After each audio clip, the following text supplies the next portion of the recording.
يا بابا خد انكل معاك. 50 ناقة حمراء. 50 دقة حمراء. يا امال طالع لي عبله من تحت ده ولا؟ 30 رغيف. انا قلت تحت 30 رغيف ده. ده هياكل اللي هيطلع من تحت. ما هو بطل اكل كراتين.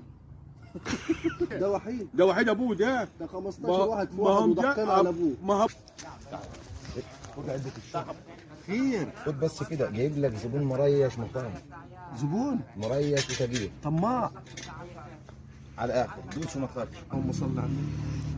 هيدفع من جنيه لمليون. والله. والله طب خلاص طول ما الطماع موجود. نصابين بخير. يا هاتهم اطلع هاتهم. مدد. السلام عليكم. عليكم السلام. ازيك يا فضيلة الشيخ؟ اهلا يا ابني. عامل ايه؟ اهلا يا ابني. اهلا. بارك يا فضيلة الشيخ. منور يا محمد ابو صلاح. مدد مدد.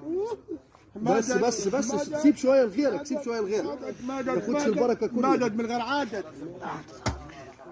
مش محمد ابو صلاح برضو؟ ايوه ده عارف اسمه يخرب بيت ابوه من غير ما منور يا نقول له. محمد يا كرم. مدد.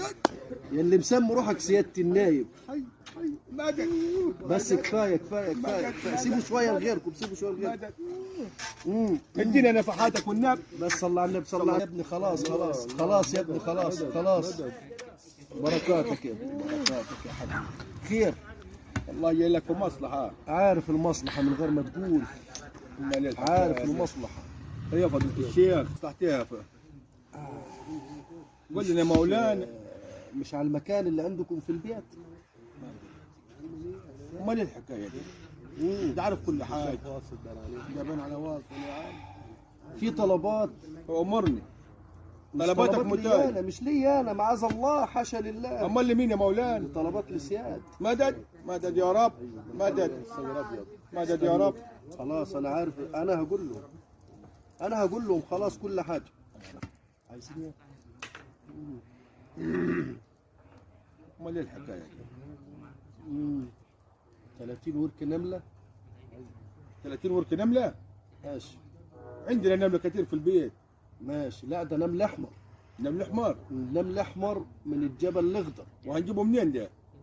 احنا نجيبه لكم ان شاء الله. ربنا المستعان. بس هي اهم حاجه كمان. تدينا مصلحه. عشان الاسياد ما تزعجهمش. ما تتكلمش. ايه تاني؟ مدد. مطلوب 50 ضفر فرخه بيضة عتاق. نجيب. ايه تاني؟ كتير عليهم طول يا سيادنا. طيب خلاص اللي انتوا عايزينه. قول طالما